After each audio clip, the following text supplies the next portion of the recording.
It's 9 o'clock on the 27th. Wrapping up what is actually a pretty solid week, pip-wise and stocks-wise. We're going to talk about that. Losing some stocks today for some nice profit, which I'm not upset about. And yeah, let's discuss. Let's begin with the risk disclaimer. We understand risk in trading. Please then always use trade capital only. Do not trade with money you cannot afford to lose. Whether you're trading stocks, options, futures, forex, cryptos, you know the risks. All right, if you're out there typing wire, yes, if you can see my screen, social, if you're following me out there, please know that these are the real handles that I use. Anything outside of that, scammers, fakers, phonies, whatever. If you message me, I will message back, but I never initiate or message first, right? So if it's spelled wrong, has an underscore, has numbers, it's not me. Just know that, please. Report those scammers, get them flagged, get them off social media because they suck. All right, cool beans. Hey, everybody. Let's kick it off for Friday. Nice to see you. Denise, good morning. Juwan, good morning. Sterling, good morning. David. Dustin, what's happening? All right, I want to start out with E-mini futures S&P 500. We are green on the day. Pre-market SPY is green as well, 408, few bucks to the upside. Looks like we're filling that gap from a couple weeks ago where we kind of felt that capitulation move to the downside. The markets did, in fact, come back to find that 38% fib from the COVID low to the 2022 high. We also have that 20+% correction level that is being protected thus far. Now, big news Wednesday this week with the Fed, the minutes, I think it was the Congressional Budget Office or something like that, was talking about GDP numbers over the next 2 years, inflation numbers and rates over the next 2 years, and the market apparently liked it for now.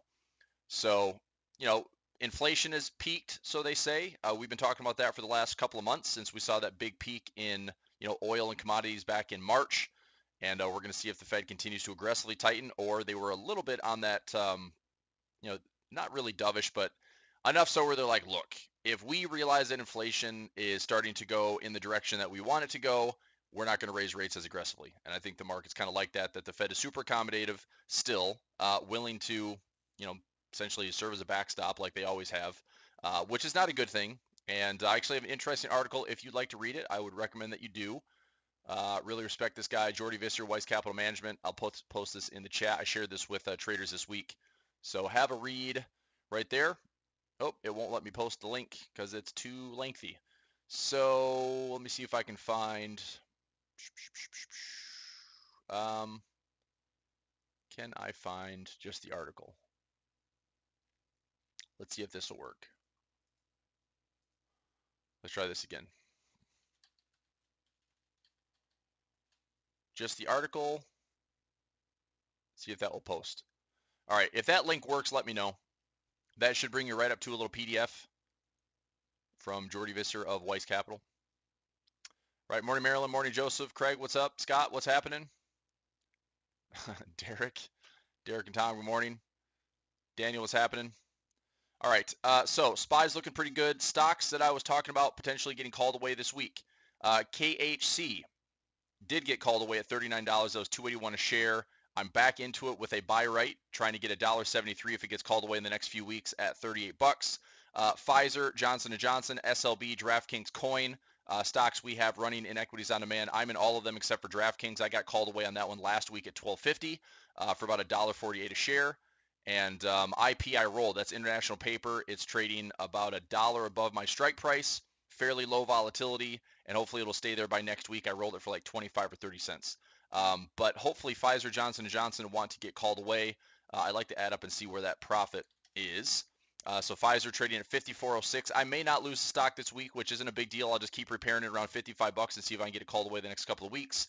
That would be around $4 a share if I do. Johnson & Johnson, 180 is my cover call. I'll be watching this one as well if it get called away at 180. Otherwise, I literally keep lowering my cost. Johnson & Johnson, my break even now is like 148. Let me double check that and confirm. So Johnson & Johnson, not a law firm, 147.25. So if I'm trying to lose it at 180, that is $33 a share. I will certainly take it. And I'm not really going to keep lowering it. I mean, if it's going to stay here pretty elevated in the high 170s, get it called away at 180. If it goes up through 180, I can roll it 181, 182, something like that. I've had a couple of 182.50 covered calls in this one. So I'll monitor this one. I'm going to set a chart alarm at 180 again and see if it is above that strike price by the end of the day. If it is not, then I will look to add to it next week. So I'll add a list here, things to do going into next week. So monitor this. SLB, pretty sure this one's going to get called away. The rolls were terrible.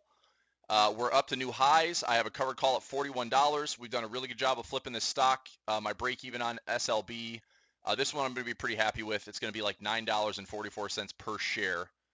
SLB, my break even is $31.56, and I'm losing it at $41. Now, I tried to roll this yesterday. I was assuming that, you know, a $46 price and a $41 covered call could be rolled for a positive credit, but I've got to go out like 3 or 4, I think 3 weeks, and it would have given me 20 or 30 cents, which, you know, I don't really feel like waiting that long. So I'm going to take the money, get the margin back. We can always look to get back in on dips and pullbacks if we have them, but SLB has been cranking to the upside. CTRA has been cranking to the upside. Some of these energy plays we've been in and equities on demand have been doing really, really well.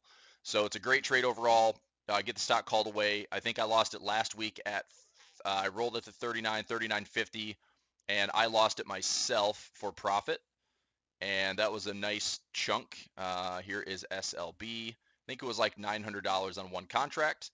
So 33.20, lowered the cost, lost it at 39.50, so 6 and change. All in all, we've made between credit spreads and everything around, you know, just one contract really per SLB shares. I mean, just 100 shares for the most part, most of the time since February. And we made about $1,000 on this trade. So today's profit, when it gets called away on my managed accounts, that's going to be around 10 grand. So I will take that for the last couple of months. It's a nice little chunk of profit and a good chunk of margin to get back. Let's see here. Yep, I will be checking that out. In fact, I just I'm excited to watch that at some point. Now that Ozarks is done, I finished Ozarks, and we've got the midseason finale or whatever of Better Call Saul. So that's not going to be back on until July. So today I'm going to go watch Top Gun. Top Gun Maverick in IMAX. So I'm trying to go into no expectations, but I'm kind of excited for it. Hopefully it delivers, even though Tom Cruise is 60 years old. But I'm going to check that out this afternoon. Should be fun. All right, so SLB is looking good. What else? DraftKings. A couple of students still hang on to this one for this week. We're trading at $14.54. We're going to lose the stock around $13 for a nice, you know, $2-3 a share flip. And what was the other one? Coinbase. This could be a big one too. So Coinbase, you know, and we'll talk about this today in class. Pre-market $70. You know, could I roll Coinbase and maybe roll it up by a week? Like roll it maybe up. I mean, I've got a $60 call. I could roll it for basically a $600 profit this week if I let it go. I still have credit spreads running on this, and I'm debating, right? Like, I don't know. I'm not done with this yet. We still have all day today to manage it. But considering my covered calls at $60 and we're trading at 70 right now, I think I might roll it for a week. Keep the 60, maybe roll it up a little bit, give me an extra $1 or $2 a profit. But as long as I can roll it for a positive credit, I will look at rolling this stock. I also have credit spreads that are out to July. I've got one that's staggered into June, one to July, and I'm hoping that those will continue to pay out pretty nicely. Those are like $2.50 credit spreads. So all in all, I mean, I could turn Coinbase into a couple $1,000s in the last few weeks. So we'll talk about it today in class at 10 o'clock.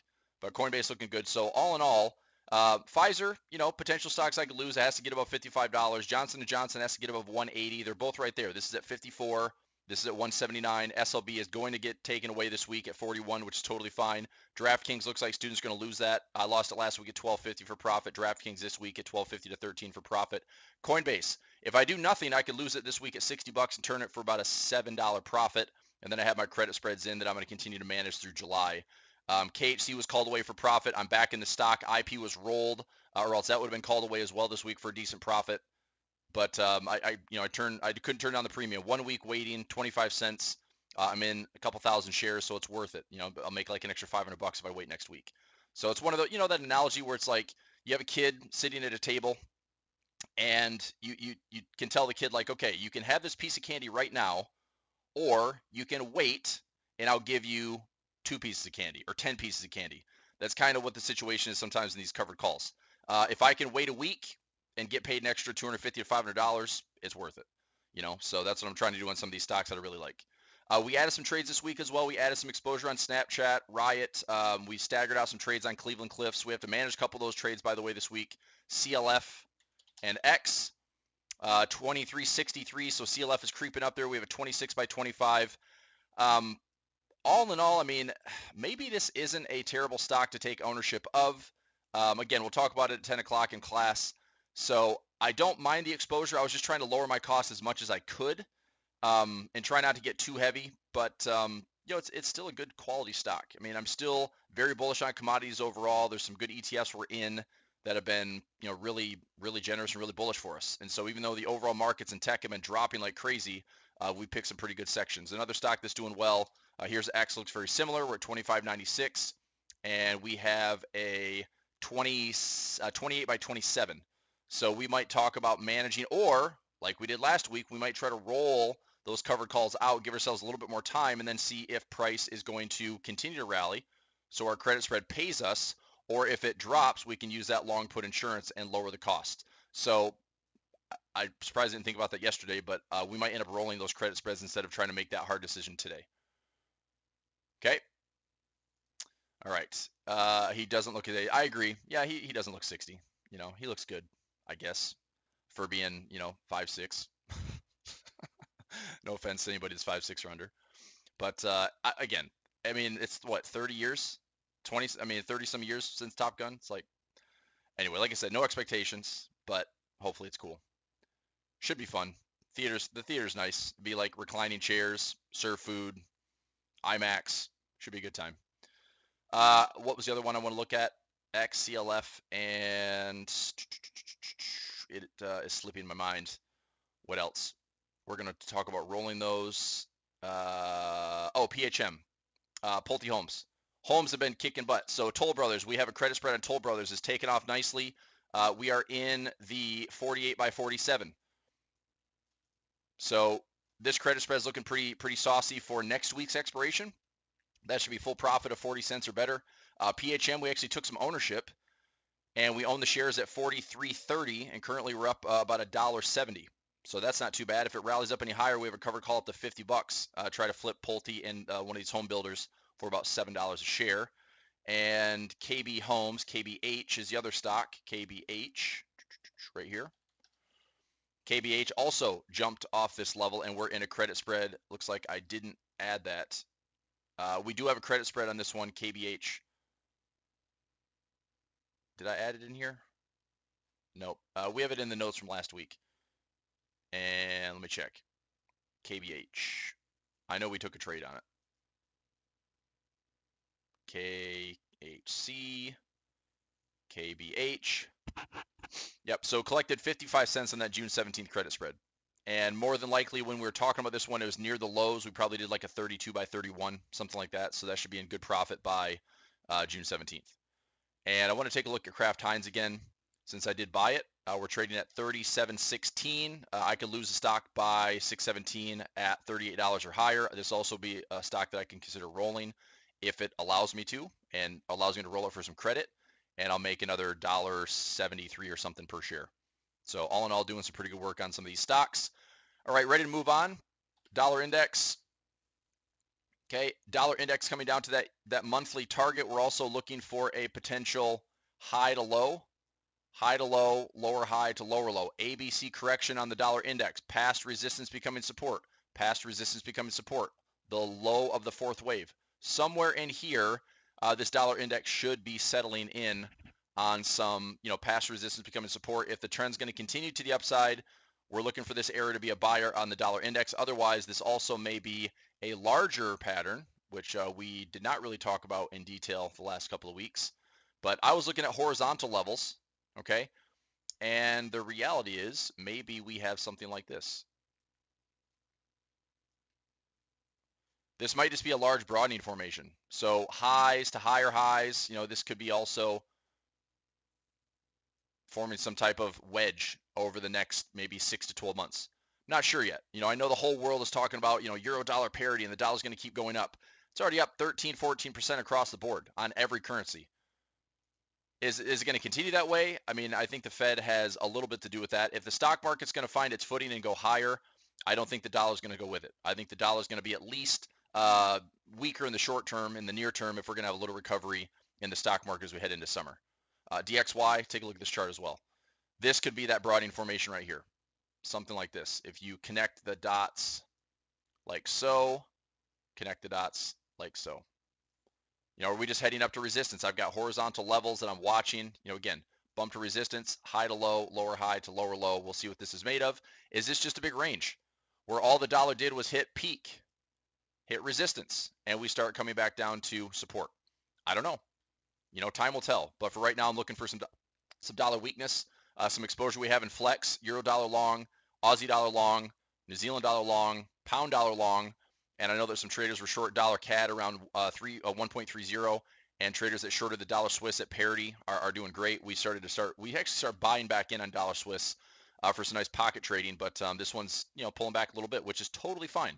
Straight up, straight down. Once we settle back in, I'm looking to buy some more dollar Swiss in this area and then trade it back up into this this pocket area that we've fallen from, 98, 98.50. So this was a great trade. If you follow me with my newsletter, pulverreport.com. This was a huge trade all the way up to parity. So I was talking targets around 96, let your profits run, and man, you had all sorts of opportunities to get in there. So it was a big one. Should have cleared several thousand pips on that trade, right? Let's see here. Yeah, I know he's 60, right? He'll be 60 this year. All right, enough about Tom Cruise. Okay, we're good on some of these currency pairs. Let's talk. Let's see. Aussie CAD is doing nice things. We're trying to get this thing back up to range highs around 94. Aussie Swiss, we had some entries in. Aussie New Zealand, we're sitting at break even. We're up about 40 pips on this one right now. Aussie dollar, we're keeping a close eye on this one. It looks like we may be coming up towards those FOMC highs from a couple weeks ago. We come up to this monthly pivot around 72.50. Keep an eye on this one. Still kind of channel bound. I'm also long on New Zealand dollar for the same thing. Big channel opportunity, nice pocket trade back to 66.50 to 6,700, possibly channel highs around 69.50.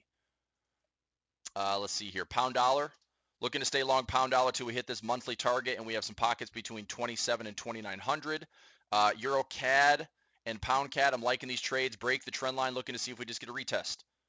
Break the trend line, pull back, look to go higher, find this monthly target, find these previous levels, find past support, become a resistance. So if EuroCAD continues to stay bullish, I'm liking EuroCAD to 1.40. If we can stay bullish on the pound CAD, I'm looking at that one to get back to 6,300. So right back here, past support become resistance. Nice little monthly target that's still available. Weekly target as well, 6,350. And big support levels all the way back up towards 65. So I'm staying long on pound CAD and EuroCAD. And we talked about some exotic pairs this week as well in Flex. What were the two that we liked? We liked South African Rand. We're going to have to go to the weekly time frame in this one. But if the South African Rand is going to come up anywhere near this resistance around 17.5 or 17.8, I am really interested in shorting it. Now, we might see this structure change, or maybe it goes sideways here. Okay, so maybe we can have a discussion where maybe this is all it does. Maybe this is a low and a low. We're forming a big crown pattern. This could be the right tip of the crown that's forming.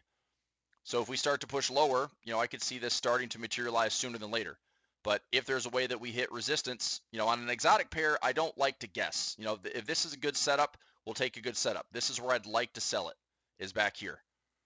So if we get to 17.5, I'm looking to sell it. If we're starting to, maybe address it in this area, that's fine too. Consolidation, maybe it breaks and goes down.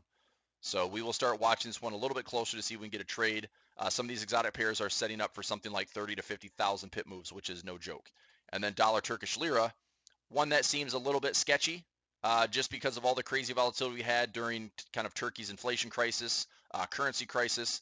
But because of this giant high and low and this volatility here, if the dollar Turkish lira just goes up to these highs and fails, I'm going to look to sell this back down to a midpoint. I'm going to look to sell this back down maybe to equal lows. And we just have this massive range, resistance holds, and maybe we have a tight stop area, and we can take this down for 20, 30,000 pips. So it's worth a chance. But for right now, and we talked about this, if you were buying any bull flags in here, you had about 10,000 pips, another 15,000 pips. So this is up about 25,000 pips from this this equilibrium. So it's pretty wild stuff happening on some of these exotics with the dollar strength. Another one that we were watching is Singapore dollar. So the dollar Sing is SGD. This is also a massive range trade. So I like buying dollar Sing at 1.30. I like selling dollar Sing at 1.44. In the middle, I just leave it alone. You know, is this going to keep channeling this way? Possibly, right? Channel bullish, you know, kind of a bullish bias until we hit resistance. And if it hits this resistance, guess what? I'm looking to sell it. So currency pairs to keep an eye on, you know, not your traditional, you know, 28 pairs that we typically watch in Forex. Okay. Mezza says Euro Swiss for sell. I mean, I'm not selling it. It's up to you if you want to sell it. We're at 102.58. I'm not changing my outlook on dollars on Euro Swiss. Euro Swiss, I'm just going to sit tight. We're coming back to retest the same lows at 102.30, 102.40. Potential channel support sitting right here at current price. So what I'm looking for is to see if this area holds, and I'd like to see the Euro Swiss along with other, you know, Swiss pairs. We have these beautiful pocket trades from the last couple of weeks. So if this 102.50 level holds, I think this one gets back to 104 and possibly even fills this pivot, this yearly pivot and this top resistance around 106 and 106.50. So I'm not really changing. I'm still long on Euro Swiss. Even if it breaks to the downside, I'm still looking to add at the zeros and see if we get a double bottom here at parity at 1.00. Okay. All right. Thanks, Ali. Appreciate that. Yep. If you would just do me a quick solid, hit that thumbs up button for me. Take less than 1 second. Just click it for me. Everyone watching, give me that high percentage, right? We have 50, 60, 70 people watching. Let's get 50 people liking it. Helps the algorithm a ton. Saturate that algorithm with likes. Okay, so anyway, that's Euro Swiss. Pound Swiss, I'm also long on for channel support. Same thing. Buying low, we took a trade at 21.25. It was a reload. I also bought in at 1.20. I'm just going to stay patient on this one. There's a nice pocket back around 2,300 right up here towards channel resistance. If we can build in a low and we rally up to that pocket, I think that's a great spot for some short-term profit. We also have the potential to break this channel and head all the way back to this high and all the way back to this pocket, which is around 1.30. So we could have a big trade opportunity coming, hopefully sooner than later. Pound Swiss, if it's going up, that should translate to Euro Swiss, translate to CAD Swiss, translate to Aussie, New Zealand, the whole basket. So there's still, I know it's taken a long time, but there's still a Swiss basket trade that I'm very interested in seeing play out. If we have risk appetite in the markets, that should help play out. If the ECB is going to come off of zero and start raising rates in July, that should help out, right? So we will keep a close eye on those Swiss pairs. Anything else for today? I know we just went through this at like hyper speed, but yeah, any requests, any currencies you want me to take a look at? Covered a lot of stocks, covered a lot of currencies. We have some notes to review again today. And I'm trying to think. I want to look at maybe a roll on Coinbase instead of getting it called away. I'll discuss that today in class. We have some covered calls we're going to have to continue to repair. I did add some, you know, summer trading should be kind of upon us now. You know, we obviously had a wild ride in April and May.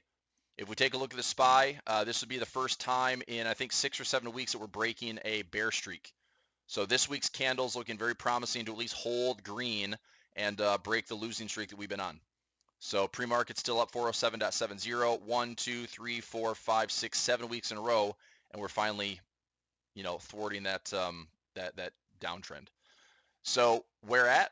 Like I said, the 382 fib from the COVID swing and the 20% correction off the highs. Market seems a little interested in that. So the good thing is we hit it, right? The last time we had a 20+% correction was COVID. Obviously, that was a giant Fed. You know, Fed stepped in, backstop accommodation, cut rates like crazy. That's obviously not the current environment. The Fed's not coming in to cut rates, right? So the rescue package is done. You can't throw $6 trillion at the market and the global economy and think like everything's going to be fine in 2 years, because it's not, right? Supply chain bottlenecks. It's not a demand problem. It's a supply problem. But a lot of things have been exposed, like the fragilities in the global economy, the friction in the global economy has been exposed, and the whole world's navigating it. You know, inflation is high, it remains elevated, and it's how do they combat it without crashing the entire market? How do you combat it? How do you get a soft landing without going into recession? That is the delicate balance that the Fed is in right now. You know, can they do it? I have no idea. Maybe. I doubt it. Or it's going to be like they can maybe avoid it for right now. They can kick it down the road for right now, but I don't think we can avoid it. I think that we can probably find a way to navigate a break-even year. I think that we go high to low, we find our way fighting back for the rest of the year because the market's like, okay, again, peak inflation's been hit, supply chains are improving, and maybe the market does nothing but rally off of that. And so we finish break even for the year. And I keep going back to this parallel of 2015 and 16 when the market went sideways, right over here.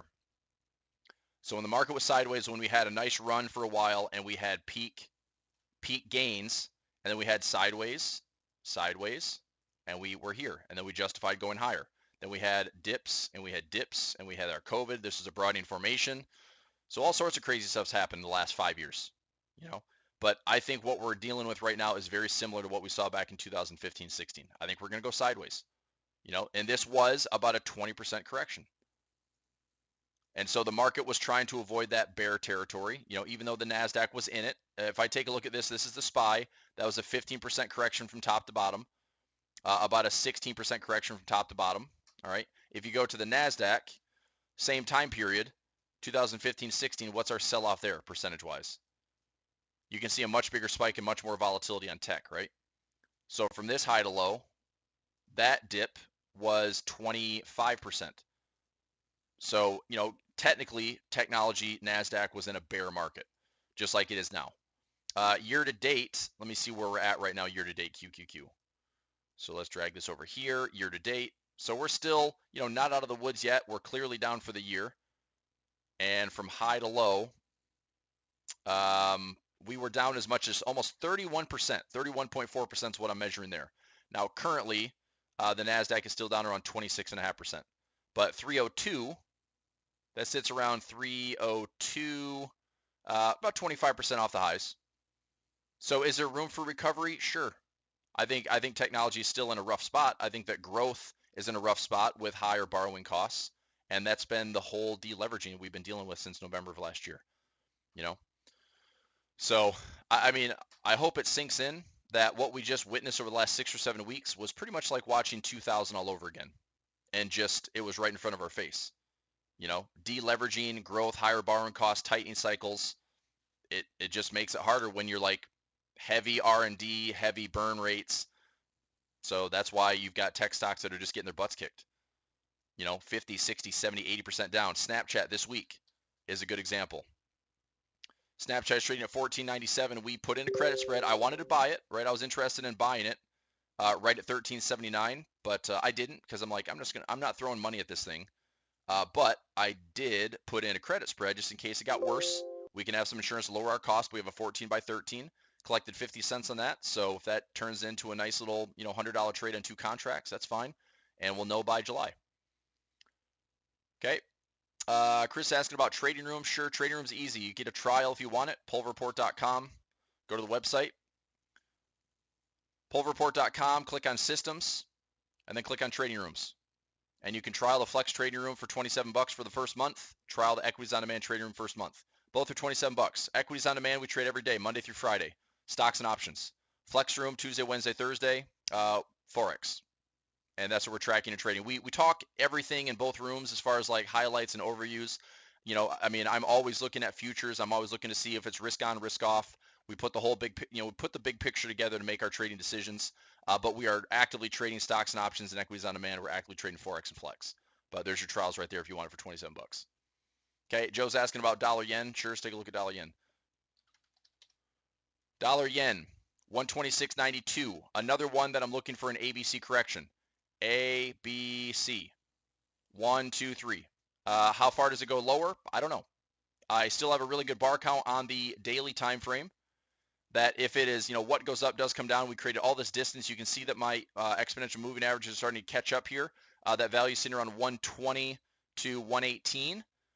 I would love to see this thing just kind of melt lower. Just continue to drift lower. Find this EMA. This was a crazy high bar count that I do believe is going to get hit. My concern is that this starts to go into consolidation for the summer, and this will, continue to creep up. Let me get rid of that alert. So that's Johnson & Johnson crossing 180 at the market open, which is totally fine. If it stays above 180 today, I will lose the stock for, $33 a share. That's a good gain.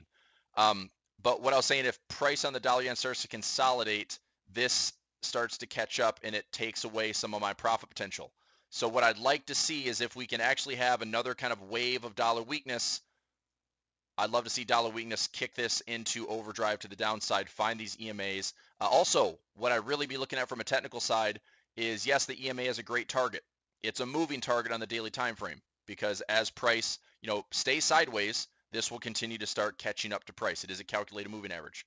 Now, I also am looking at CLF and X crossing. Good. All right, let's go. Hopefully we get those credit spreads to pay us.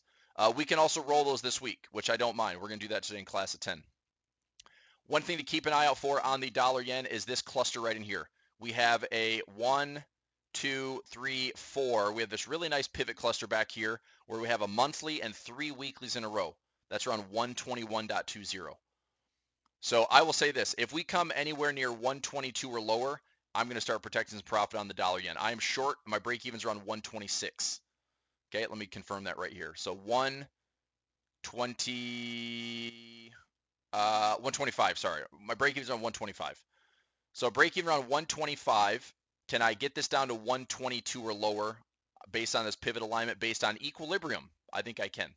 So if this is a low to high, we come back to the 50% zone. That's right around 123. That's this movement from this low to this high. If we find 50%, that's equilibrium, that's balance. I can't really ask the market to do anything more than that. If it drops down 50%, that's pretty darn good. From the highs at 131 down to 123, that's an 800 pip move. If I can't turn 800 pips of movement in my direction into profit, that's my fault. So, like I said, 123, 122 would be great. 121.20 is my pivot cluster. That would be ideal. And if we come back to that daily exponential moving average, that's what I've been looking at for a long time. So we will figure it out, and we'll see what it wants to do. But hopefully this just continues to roll over. This was also a lagging movement compared to other yen crosses. Other yen crosses, Aussie yen had a correction. CAD yen had a correction. Euro yen had a correction. Pound yen had a correction. New Zealand yen had a correction, right? All of them did. Swiss yen had a correction. Now it's back up. Dollar yen has barely moved because the dollar and the yen have pretty much moved in lockstep. So we're going to see if the dollar starts to separate, the dollar starts to weaken to give markets, give the stock market a chance to recover. And the dollar yen hopefully is just, yen neutral, but weaker dollar maybe translates into this is what we need. Okay. All right. Sounds good. Cool beans, everybody. So alerts are going off. Let me get organized here before class at 10 o'clock. Any final questions for me today? We do have a holiday on Monday. I'm still going to do a Monday video. If you'd like to join me on the 30th, you're more than welcome to. I'll do a session. It'll probably be short and sweet. Markets are going to be closed stock market wise, but Forex will be open. So I just want to kind of jump in, have a little weekly outlook, see what's going on Forex wise. A lot of times holiday tradings can be thin volume. If we have any wild and crazy moves, any gaps over the weekend, I want to find out. So we can come back and we'll just take it as business as usual. We're officially wrapping up the month of May on Tuesday the 31st. We kick off a new week and a new month, and summer trading is kind of officially here. So I want to make sure there's no shenanigans going on this weekend, and we'll get into summer trading and see where we're at. Okay. All right, buddy. Happy Friday. Thanks for being with me this week. Hope it was a good week. All in all, cleared some nice profit in Forex, like 900 some pips this week, which I'm not complaining about. And then this week in stocks, hopefully I'll be watching those chart alarms and get a few of those stocks called away from nice gains, get some margin back. Credit spreads are going to pay us, or we can roll them and continue to repair and lower our costs on the stocks that we're sitting in. Okay. All right, good stuff. Everybody in Equities on Demand, I'll see you at the top of the hour, 10 o'clock. Be there, be square in the trading room. All right, buddy, have a fantastic Friday, great weekend. See you soon. Bye.